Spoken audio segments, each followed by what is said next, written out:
Here is my program for homework number 5. Upon resetting, the display will tell you the distance that the ball is located at, and it will also choose a random distance every single time. So you can't just cheat and know the speed and your angle that you have to be at. I'll drop this down so you can see what I'm entering here. So first you pick your speed. We'll pick 50 meters per second, and then we pick an angle between 0 and 80 degrees. We'll pick 45. We were pretty close on that one. Let's try 45 and 45.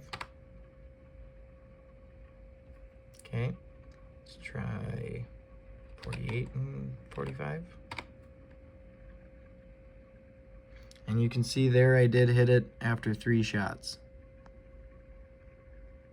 And then that completes the cycle of the game, and in order to replay, you'll have to restart.